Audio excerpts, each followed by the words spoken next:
Hello friends, कैसे हैं आप लोग। Welcome back daily current affairs. तो मित्रों, आज मैं बहुत ही महत्वपूर्ण प्रश्नों का संकलन डेली करंट अफेयर्स में लेकर आया हूं। इसी प्रकार के प्रश्न आप लोगों को परीक्षा हाल में देखने को मिलेंगे, इसलिए आप लोग इस वीडियो के अंत तक बने रहिएगा। मैं रमेश चतुर्वेदी। यदि आप लोग मेरा चैनल सब्सक्राइब न किए हों तो सब्सक्राइब कर लें, बेल आइकन को प्रेस कर लें, जिससे आप लोगों को इसी प्रकार के महत्वपूर्ण प्रश्नों का संकलन प्राप्त होता रहे। तो चलते हैं आज के पहले प्रश्न पर। आज का पहला प्रश्न है, हाल ही में राष्ट्रीय उपभोक्ता अधिकार दिवस कब मनाया गया है। ऑप्शन है 22 दिसंबर, 24 दिसंबर, 23 दिसंबर या इसमें से कोई नहीं। तो इसका ऑप्शन सही होगा नंबर बी, 24 दिसंबर। तो हाल ही में राष्ट्रीय उपभोक्ता अधिकार दिवस 24 दिसंबर को मनाया गया है। तो दिसंबर से संबंधित अन्य तथ्य हैं। 1 दिसंबर को विश्व एड्स दिवस, बीएसएफ का 58वां स्थापना दिवस मनाया गया। 2 दिसंबर को राष्ट्रीय प्रदूषण नियंत्रण दिवस, विश्व कंप्यूटर साक्षरता दिवस, गुलामी के उन्मूलन के लिए अंतर्राष्ट्रीय दिवस मनाया गया। 3 दिसंबर को विकलांग व्यक्तियों का अंतर्राष्ट्रीय दिवस मनाया गया। 4 दिसंबर को भारतीय नौसेना दिवस, अंतर्राष्ट्रीय बैंक दिवस मनाया गया।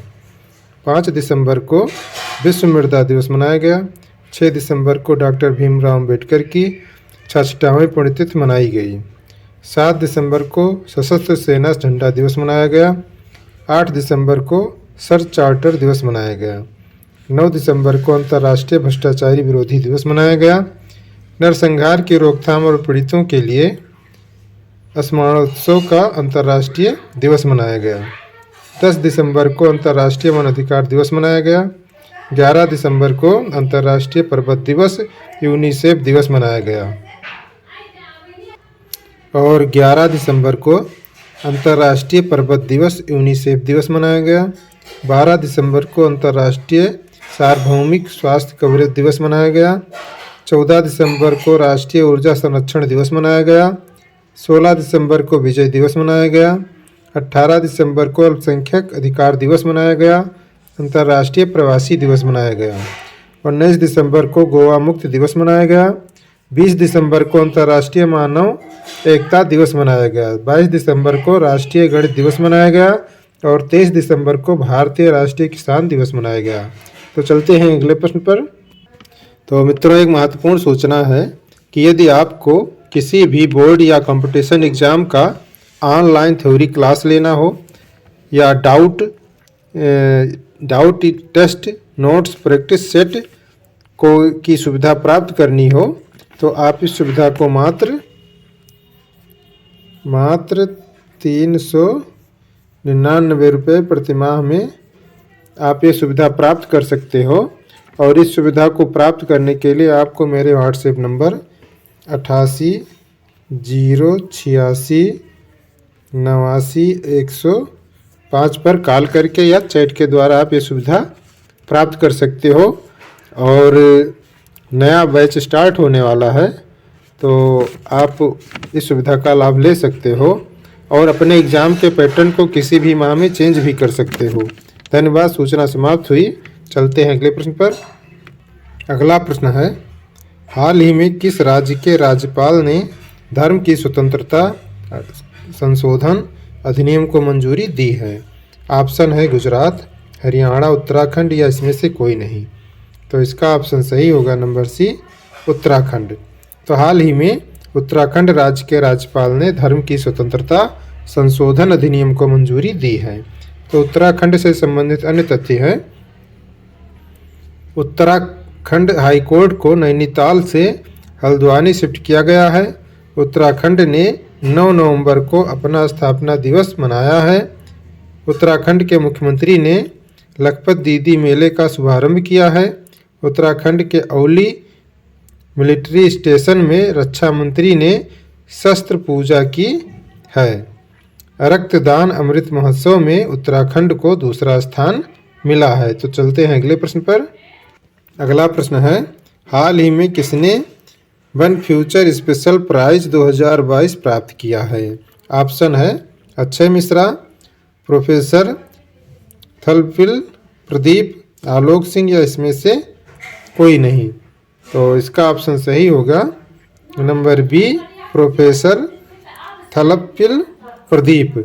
तो हाल ही में प्रोफेसर थलप्पिल प्रदीप ने बिन फ्यूचर स्पेशल प्राइज 2022 प्राप्त किया है। तो कुछ अन्य तथ्य हैं। तो rising star of the year पुरस्कार के लिए अंतिम पंघाल को नामित किया गया है। अवन लेखरा को para sports person of year का पुरस्कार मिला है। गांधी मंडेला पुरस्कार से दलाई लामा को सम्मानित किया गया है।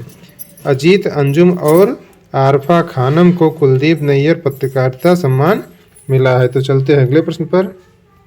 अगला प्रश्न है, हाल ही में नॉर्थ ईस्ट फेस्टिवल कहाँ शुरू हुआ है? ऑप्शन है इम्फाल, दिसपुर, नई दिल्ली या इसमें से कोई नहीं। तो इसका ऑप्शन सही होगा नंबर सी, नई दिल्ली। तो हाल ही में नॉर्थ ईस्ट फेस्टिवल नई दिल्ली में शुरू हुआ है। चलते हैं अगले प्रश्न पर। अगला प्रश्न है, हाल ही में किस राज्य के मुख्यमंत्री ने 19 शहरों और कस्बों में ड्रिंक फ्रॉम टैप सुविधा शुरू की है? ऑप्शन है बिहार, ओडिशा, राजस्थान या गुजरात। तो इसका ऑप्शन सही होगा नंबर बी, ओडिशा। तो हाल ही में ओडिशा राज्य के मुख्यमंत्री ने 19 शहरों और कस्बों में ड्रिंक फ्रॉम टैप सुविधा शुरू की है। तो ओडिशा से संबंधित अन्य तथ्य हैं। ओडिशा सरकार ने लंपी त्वचा रोग का निःशुल्क टीकाकरण करने की घोषणा की है। ओडिशा सरकार ने राज्य को 2023 तक स्लम मुक्त बनाने की घोषणा की है। ओडिशा के मुख्यमंत्री ने मुख्यमंत्री शिक्षा पुरस्कार योजना की शुरुआत की है। ओडिशा सरकार ने 10 नवंबर को बाजरा दिवस के रूप में मनाया है। बाजी रावत राष्ट्रीय फुटबॉल टूर्नामेंट का उद्घाटन ओडिशा में हुआ है। तो चलते हैं अगले प्रश्न पर। अगला प्रश्न है, हाल ही में भारत और किस देश के बीच द्विपक्षीय अभ्यास वीर गार्जियन 2023 होगा? ऑप्शन है जापान, चीन, सिंगापुर या मलेशिया। तो इसका ऑप्शन सही होगा नंबर ए, जापान। तो हाल ही में और जापान देश के बीच द्विपक्षीय अभ्यास वीर गार्जियन 2023 होगा। तो जापान से संबंधित अन्य तथ्य हैं। मालाबार एक्सरसाइज 2022 जापान में शुरू हुई है। जापान ने समलैंगिक कपल के लिए एक साझेदारी प्रमाण पत्र योजना शुरू की है। जापान ने निहोन्स के लिए जीआई टैग पाने के लिए आवेदन किया है तथा जापान गर्भवती महिलाओं पर पुनर्विवाह प्रतिबंध हटाएगा। भारत और जापान की नौसेना के बीच जीमैक्स 2022 सैन्य अभ्यास शुरू हुआ है। जापान के सकुराजिमा ज्वालामुखी में लगातार 3 दिन तक विस्फोट हुआ है। तो चलते हैं अगले प्रश्न पर। अगला प्रश्न है, हाल ही में किस राज्य की सानिया मिर्जा भारत की पहली मुस्लिम महिला फाइटर बनने वाली है? ऑप्शन है ओडिशा, आंध्र प्रदेश, उत्तर प्रदेश या राजस्थान। तो इसका ऑप्शन सही होगा नंबर सी, उत्तर प्रदेश। तो हाल ही में उत्तर प्रदेश राज्य की सानिया मिर्जा भारत की पहली मुस्लिम महिला फाइटर बनने वाली हैं। तो उत्तर प्रदेश से संबंधित अन्य तथ्य हैं। उत्तर प्रदेश सरकार ने रामायण और महाभारत सर्किट बनाने का निर्णय लिया है, जो 2023 खेलो इंडिया यूनिवर्सिटी गेम्स की मेजबानी उत्तर प्रदेश करेगा। उत्तर प्रदेश सरकार ने मथुरा वृंदावन को 2041 तक कार्बन न्यूट्रल टूरिस्ट डेस्टिनेशन बनाने की घोषणा की है। उत्तर प्रदेश के पहले डेटा सेंटर का उद्घाटन ग्रेटर नोएडा में किया गया है। उत्तर प्रदेश में स्थित रानीपुर देश का 53वां टाइगर रिजर्व बना है।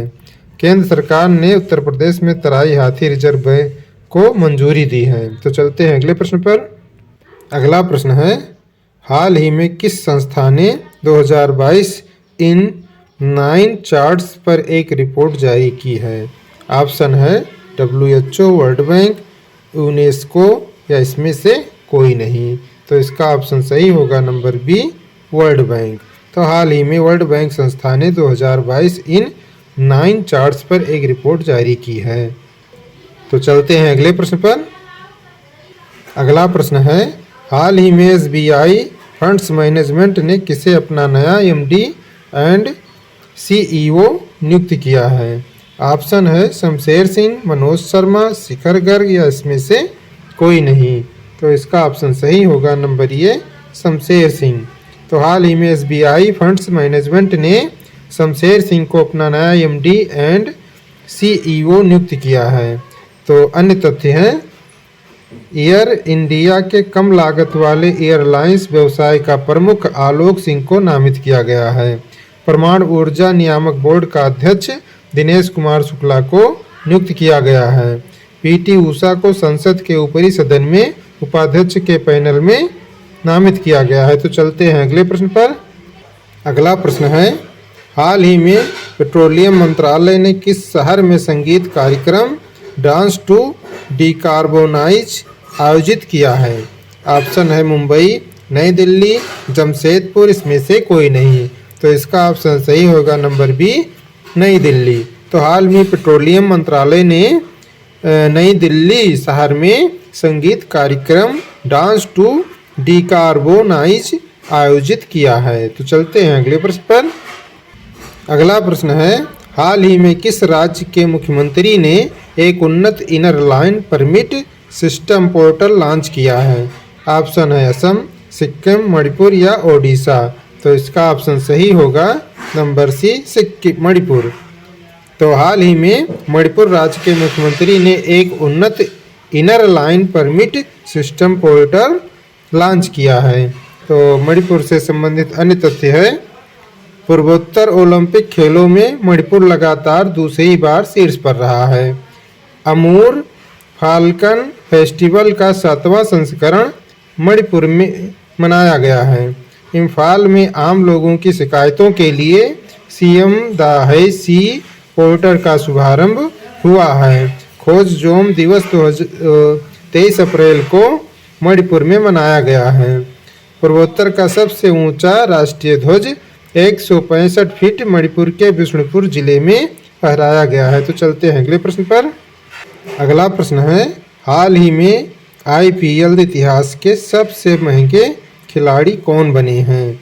ऑप्शन है KL Rahul, Sam Curran, Surya Kumar Yadav या इसमें से कोई नहीं। तो इसका ऑप्शन सही होगा नंबर बी, सैम करन।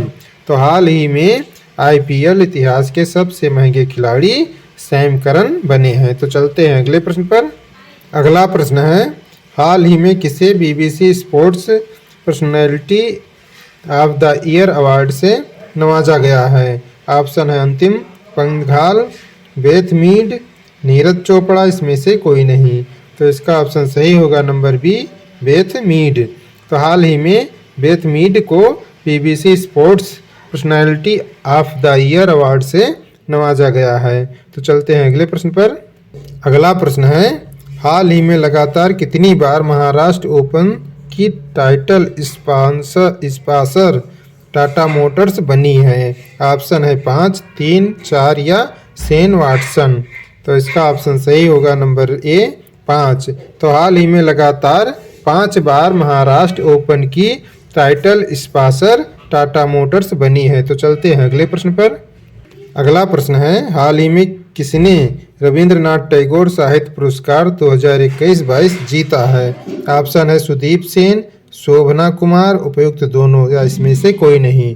तो इसका ऑप्शन सही होगा नंबर सी, उपयुक्त दोनों, यानी सुदीप सेन और शोभना कुमार दोनों ने जीता है। तो हाल ही में सुदीप सेन और शोभना कुमार दोनों ने रविंद्रनाथ टैगोर साहित्य पुरस्कार 2021-22 जीता है। तो चलते हैं अगले प्रश्न पर। तो मित्रों, यह वीडियो यहीं पर समाप्त होता है। यह वीडियो कैसा लगा कमेंट बॉक्स में ज़रूर लिखिएगा। यदि अच्छा लगा तो लाइक और शेयर भी ज़रूर कीजिए और प्रश्नों को लिखा करो, क्योंकि लिखने से जल्दी याद हो जाते हैं। और अपने लाइफ में डेली कोई ना कोई लक्ष्य ज़रूर रखिए और उसे पूरा करने का भरसक प्रयास कीजिए, जिससे आपकी लाइफ ऑटोमेटिकली बहुत ही अच्छी हो जाएगी। और आप अपनी तैयारी करते रहिए और मिलेंगे अगले वीडियो में। बहुत बहुत धन्यवाद।